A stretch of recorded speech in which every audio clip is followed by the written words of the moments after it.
ಆಯ್ತು, ಅದಕ್ಕೆ ನಾ ಖುಷಿಯಾಗೀನಿ ಅಂತ ಅಂದೋಳಂತಕ್ಕೆ. ಇವ ಅಂದ ಯಾರ ಮಗ ಏನಾರು ಬಂದ್ ಮಾಡಲ್ಲೇ ಬಸ್ತಾನೆ ಅಂತ ತಿಳ್ಕೊಂಡೆ. ನೇಂದ್ರ ಅಂತಂದು ಒಂದು ಕುದುರೆ ತಗೊಂಡು ಮನೆ ಕುದುರೆ ಇತ್ತು. ಎಕಡೆ ಹೋದವ ಈ ಕಡೆ ಹೋದವ. ಬರ ಅಂತದ. ನಾನು ಅಡಿಗೆ ಆರ್ತದ ಜಲ್ದಿ ಮುಟ್ಸಂತಂದೆ. ಏನ್ ಅರ್ಜೆಂಟ್ ಹೋಗ್ತೇನೆ ಅಂತ ತಿಳ್ಕೊಂಡು ಸ್ವಾಮಿ ಮತ್ತೆ ತೆರೆಬಿಟ್ಟು ಓಡ್ಕೋತ ಆದ ಅಂತಂದ. ಇನ್ ಶೆಟ್ಟು ಬಂತ ಮಗ ಮಸ್ತ್ ಏನಾರು ಬಸ್ತಾನೆ ಮಾಡ್ಯಾನಪ್ಪ ಅಂತ ಕುದುರೆ ತಗೊಂಡು ಓಡಿ ಹೋದ. ಸ್ವಾಮಿ ಮಲ ಹಿಡ್ದು ಹೋತನ. ದೂರ ಹೋಗಟ್ಟಿ ಒಂದ್ ಹೊರಗ್ ಕಬ್ಬಿನ ಹೊಲ ಇತ್ತು.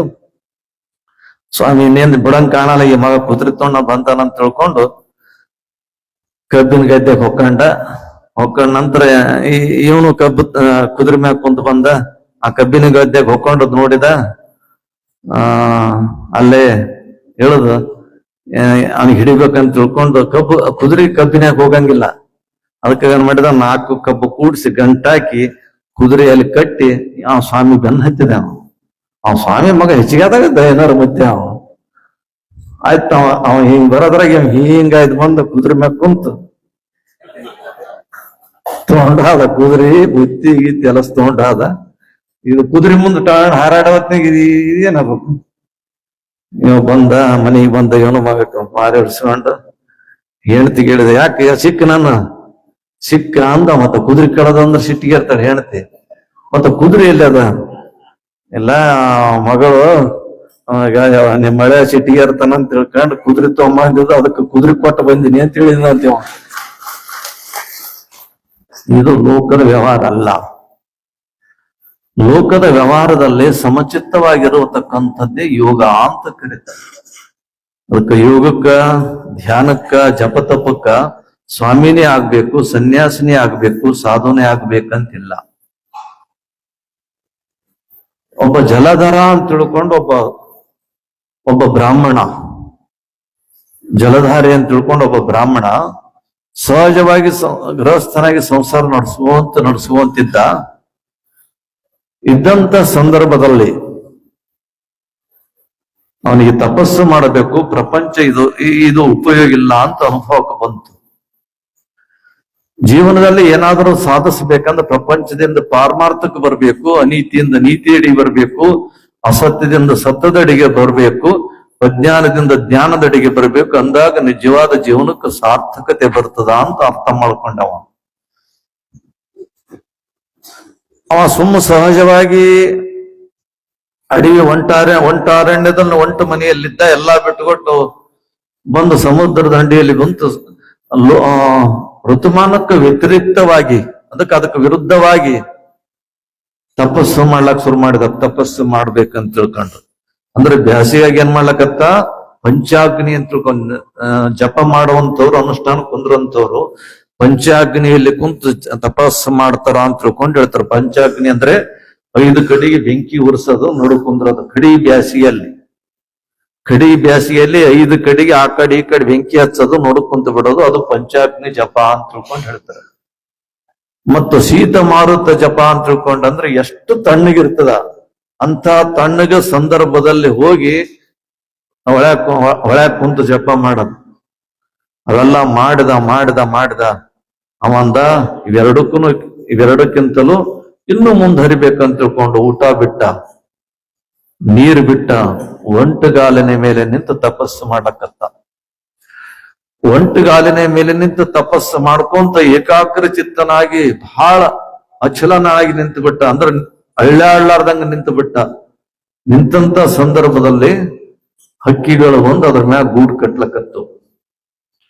ಗೂಡು ಕಟ್ಟುವಂತ ಸಂದರ್ಭದಲ್ಲಿ ಇವಂದ, ನಾನು ಇನ್ ಮ್ಯಾಗ ಅಳ್ಳಾಡಿದ್ನಂತಂದ್ರ ತಲೆ ಮ್ಯಾಗಿದ್ದಂತ ಹಕ್ಕಿ ಹಾರಿ ಹೋಗ್ತದ ಪಾಪ, ಅದಕ್ಕೆ ಸಂತಾನ ಉತ್ಪತ್ತಿ ಆಗತಕ್ಕಂಥ ಸಂದರ್ಭ ಆದ ಅಂತ ತಿಳ್ಕೊಂಡು ಅಷ್ಟೇ ಮನಸ್ಸಿನಿಂದ ನಿಂತ. ಸ್ವಲ್ಪ ದಿವಸ ಆದ ನಂತರ ಹಕ್ಕಿ ಆದವು, ಹಾರಾಡಿದವು, ಹೊರಗೆ ಹೋದವು.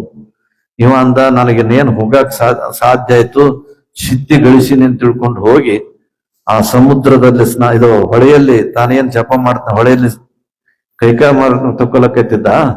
ಅವಾಗ ಒಂದು ಅಶರೀರ ವಾಣಿ ಆಯ್ತು. ಏನಂದ್ರೆ, ನಿನ್ನ ಜಪದ ಮುಂದೆ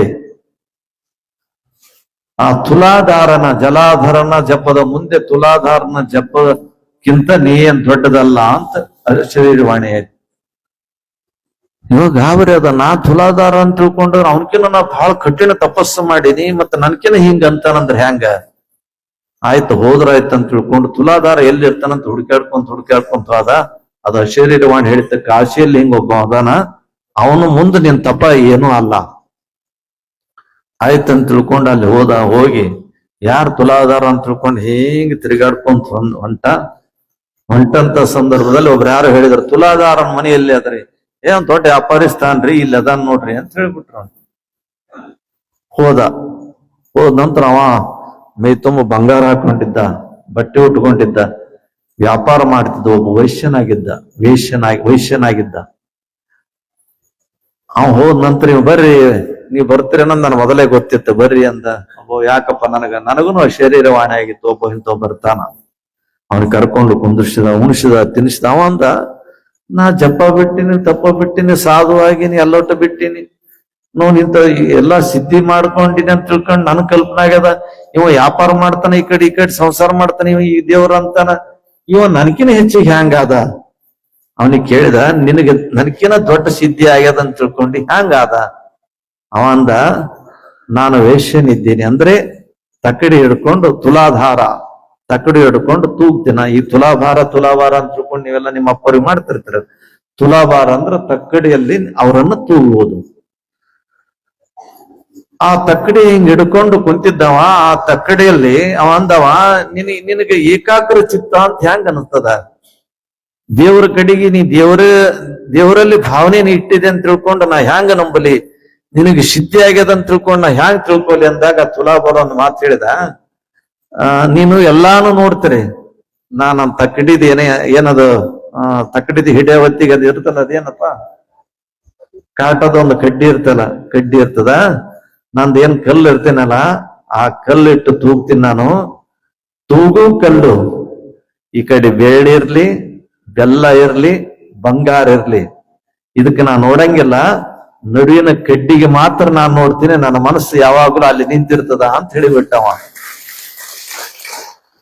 ನನ್ನ ಕಲ್ಲಿನ ತೂಕ ಇದು ಬಂಗಾರ ಇರ್ಲಿ, ಬೇಳೆ ಇರ್ಲಿ, ಬೆಲ್ಲ ಇರ್ಲಿ, ಏನೇ ಇರ್ಲಿ, ಅದಕ್ಕೆ ಏನೂ ಇಲ್ಲ, ನಾ ಎದಕ್ಕೆ ಬೆಲೆ ಕೊಡ್ತೀನಿ ಅಂತಂದಾಗ, ಈ ಏಕಾಗ್ರ ಚಿತ್ತದಿಂದ ಏನ್ ಕಡ್ಡಿಗೆ ಬಂಗಾರ ಕೊಟ್ಟು ನಾನು ಇದು ಕೊಡ್ತೀನಿ ಅಂದಾಗ ಅವ ಅಂದ, ಹೌದಪ್ಪ, ಲೋಕದಲ್ಲಿ ಕಾಣತಕ್ಕಂಥ ಎಲ್ಲಾ ವ್ಯವಸ್ಥೆಗಳು ಇರ್ತವೆ, ಹೆಣ್ಣು ಮಣ್ಣು ಏನಿದ್ರು ಕೂಡ ನೀ ಯಾವುದು ನನ್ನದಂತ ತಿಳ್ಕೊಂಡಂದಿಲ್ಲ. ಅದಕ್ಕಾಗಿ ಹೇಳ್ತಾರ ಅನುಭಾವಿಗಳು, ಹೇಮ ನಿನ್ನದಲ್ಲ, ಭೂಮಿ ನಿನ್ನದಲ್ಲ, ಕಾಮಿನಿ ಕಾಂಚನ ನಿನ್ನವಳಲ್ಲ, ನಿನ್ನದೆಂಬುದು ಜ್ಞಾನರತ್ನ. ಹೆಣ್ಮಕ್ಳು ಅದು ನಂದು, ಹೆಣ್ತಿ ನಂದು, ಗಂಡಸನ ಯಾವುದು ಅಲ್ಲ ಅಂತ, ಹೊಸು ಒಬ್ರಿಗೊಬ್ಬರಿಗೆ ಬಿಟ್ಟು ಹೋಗದೆ ಅಂತ, ಯಾವುದು ನಿಂದಲ್ಲ ಅಂತ. ಹೆಣ್ತಿನಿಂದಲ್ಲ, ಗಂಡನಿಂದಲ್ಲ, ಮಕ್ಕಳು ನಿನ್ನವಲ್ಲ, ಹೊಲ ನಿಂದಲ್ಲ, ಮನಿ ನಿಂದಲ್ಲ, ಹೊಲ ನಿಂದ ಹೊಲ ಅಂತ ತಿಳ್ಕೊಂಡಂತಿ, ಹೊಲ ಹಂಗೆ ಉಳ್ಕೊಂಡ ನೀ ಹಂಗೆ ಹೋಗಿರಿಲ್ಲ ನೀವು ಹೊಲ ತೊಗೊಂಡಿವಿ ಅಂತಂತೀರಿ, ಕೋಟಿಗಟ್ಲೆ ಕೊಟ್ಟು ತೊಗೊಂಡಿ ಹೊಲ ಎದಿ ತಟ್ಕೊಂಡು ಹೇಳ್ತೀವಿ, ನಾನು ಕೋಟಿಗಟ್ಲೆ ತೊಗೊಂಡು ಹೊಲ ನಗ್ತಂತ್ಲೇ ಹುಚ್ಚ, ನನಗ ಕೋಟಿಗಟ್ಲೆ ನೀ ಕೊಟ್ಟು ತೊಗೊಂಡಿದ್ದೆ, ನಿನ್ನ ಪುಕ್ಕಡ್ ತಗೊಂಡು ಒಳಗಿಟ್ಟಗತ್ತೆ ಮಗನೇ, ನೀ ಸತ್ರ ಹೇಳಕ ಎಪ್ಸಲ್ ನಿನಗ ಅನ್ಸಂತದ್ದು. ಅದಕ್ಕೆ ಹೇಳ್ತಾರ, ಹಣ ನನ್ನದೆಂದು ಬಾಯಿ ಬಿಟ್ಟು ಕುಡಿತಿ, ನಿನ್ನ ಹೆಣ ಹೋಗುವಾಗ ಹಣ ಬಂದಿತ್ತು ತರಬಿತಿಯನ್ನು ಕೂಡಿ, ಜೀವನದಲ್ಲಿ ತಿಳಿಯೋ ಕೂಡಿ ಆರೂಢ ಸ್ಥಿತಿ ಹೇಳ್ತಿದ್ದ. ಹೆಣ್ಣು ನನ್ನದೆಂದು ಬಾಯಿ ಬಿಡ್ತಿ ಪ್ರಾಣಿ, ನಿನ್ನ ಹೆಣ ಹೋಗುವಾಗ ಹೆಣ್ಣು ಬಂದು ತರಬಿತಿಯನ್ನು ಕೂಡಿ. ನಿನ್ ಹೆಣ್ಣು ನಂದು ಅಂತ ತಿಳ್ಕೊಂಡು ಹೇಳ್ತೀವಿ, ನೀವ್ ಹೊಂಟದ್ನ ಹೇಳ್ಕಂತ ಭಾಗ ಹಾಕಿರಿ, ನಾ ಅಲ್ತನ ಹೋಗಿ ಬರ್ತೇನೆ ಅಂತಾರಂತವ್ರು. ನೀವು ಹಂಗೆ ಮಕ್ಕಳನ್ನ ಅವ್ರಂತ ಅನ್ಬೋದು, ನೀವು ಅವ್ರಕಿನ ಬಿರಿಕಿರಿ ಮಕ್ಕಳು, ನೀವು ಅವ್ರೊಂದ್ ನಮೂನಿ ಅದ್ರ ನೀವು ಒಂದ್ ನಮೂನಿ ಇರ್ತೀರಿ. ಹೌದಾ? ಜೀವನದಲ್ಲಿ ಯಾವುದು ಶಾಶ್ವತ ಅಲ್ಲ. ಇದು ಹೆಂಗಂತ ಕೇಳಿದಾಗ, ಬದುಕಿಗೆ ಊಟ ಮಾಡ್ಬೇಕು, ಬಿಟ್ಟು ಹೋಗ್ಬಿಡ್ಬೇಕು. ಹೌದಾ?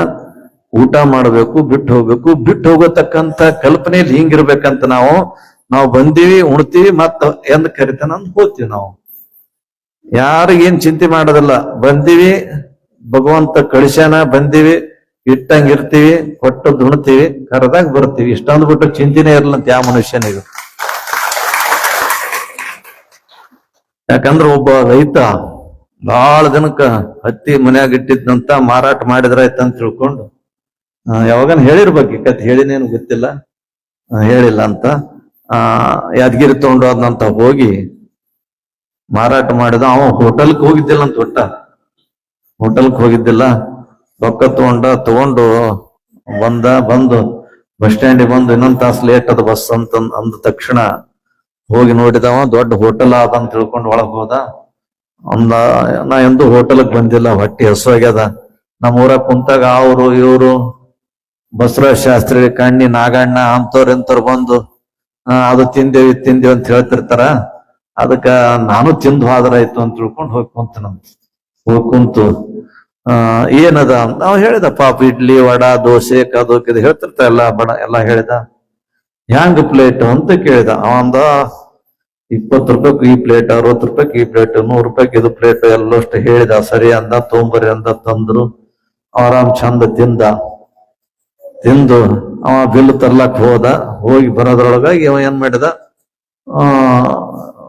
ಬಂತ ಎದ್ದು ನಿಂತ. ಅವ ಹೋಟೆಲ್ದ ಬಿಲ್ ತಂದು ನೋಡಿದ. ಅವನ್ ಸಾಮಾನ್ಯ ಇದ್ದಿದ್ದಿಲ್ಲ. ಸಾಮಾನ್ಯ ಅಂದ್ರೆ ಗಂಗಾಳ ಪ್ಲೇಟ್ ಅವ್ ಇಟ್ಟಿರ್ತಾನಲ್ಲ, ಇದ್ದಿದ್ದಿಲ್ಲ. ಬಿಲ್ ತಗೊಂಡ ಹೊಂಟ ಮುಂದ ಆ ಚೀಲಾಗ ಒಳಂಗ್ ಓಡಾಡ್ಸತ್ ಹೊಂಟ ಹೊಸದು. ಮರ ಎಲ್ಲಿಗೆ ಹೊಂಟಪ್ಪ? ಎಲ್ಲಿಗೆ ಹೊಂಟೆ? ನಮ್ಮೂರಿಗೆ ನಾವು ಹೋಗ್ತೀವಿ. ಅಲ್ಲ, ಊರಿಗೆ ಹೊಂಟಿದ್ ಕರೆ ನಮ್ ಪ್ಲೇಟ್ ಎಲ್ಲವ? ಪ್ಲೇಟ್ ನನ್ ಚೀಲ್ದಾಗವ ಅಂದವ. ಪ್ಲೇಟ್ ನಿನ್ ಚೀಲ್ದಾಗವ? ಅಲ್ಲಪ್ಪ, ಪ್ಲೇಟ್ ಹೋಟೆಲ್ದು ಅಲ್ಲೋ. ನಾ ಬಂದು ನಿನಗೇನ್ ಕೇಳಿದೆ? ಒಂದು ಪ್ಲೇಟ್ ಇಡ್ಲಿ ಕೇಳಿದೆ, ನೀ ಒಂದ್ ಪ್ಲೇಟ್ ಇಡ್ಲಿ ಕೊಟ್ಟಿ. ಒಂದು ಪ್ಲೇಟ್ ದೋಸೆ ಕೇಳಿದೆ, ಒಂದು ಪ್ಲೇಟ್ ದೋಸೆ ಕೊಟ್ಟಿ. ಜಾಮೂನ್ ಕೇಳಿದೆ, ಜಾಮೂನ್ ಕೊಟ್ಟಿ. ಹೌದು ಕೊಟ್ಟಿ. ನೀ ಕೊಟ್ಟಿದ್ ಕರೆ, ನಾ ತಿಂದದ್ ಕರೆ, ಮತ್ ರೊಕ್ಕ ಕೊಡ್ತೀನಿ. ಬಿಲ್ 20 ರೂಪಾಯಿ ಒಂದ್ ಪ್ಲೇಟ್ ರೊಕ್ಕ ಕೊಟ್ಟು ಬಿಡ್ತೀನಿ ನಾನು. ಅವ್ವ ಅನ್ನಂತಾವ. ಯಪ್ಪ, ಹಿಂಗಲ್ಲೋ ತಮ್ಮ, ಇದ್ರ ಪದ್ಧತಿ ಏನದ? ನಿಮ್ಮಂತರ 4 ಮಂದಿ ಬಂದ್ರ ದಿನ ಬಾಂಡೆ ಖರೀದಿ ಮಾಡ್ಬೇಕಾಗ್ತದಪ್ಪ.